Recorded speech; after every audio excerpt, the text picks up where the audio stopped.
einate pasimatymus, ne? Nu, prašau, bachūrai, dabar neklausykit. Einate pasimatymus, tai jūs stebėkit tą bachūrą. Nu, tipo, jūs tiesiog žiūrėkit, kaip jisai elgiasi ir jeigu jums nepatinka, that's all okay about that. Ta prasme, jūs galite pasikalbėti apie tai, bet jeigu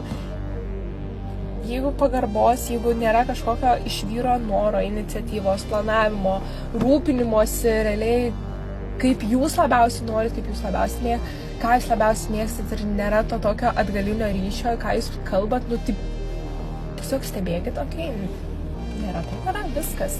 Apsisukam ant savo aukštakulnių kulnų ir važiuojam toliau į gyvenimą, dėl to, kad jūs vertos esat gražiausių vyrų, gražiausių santykių, sveikų santykių, nes moteriai jūs neįsivaizduojat, kaip yra svarbu tas santykis. Tai va. Būkit stiprios ir mylinčios save.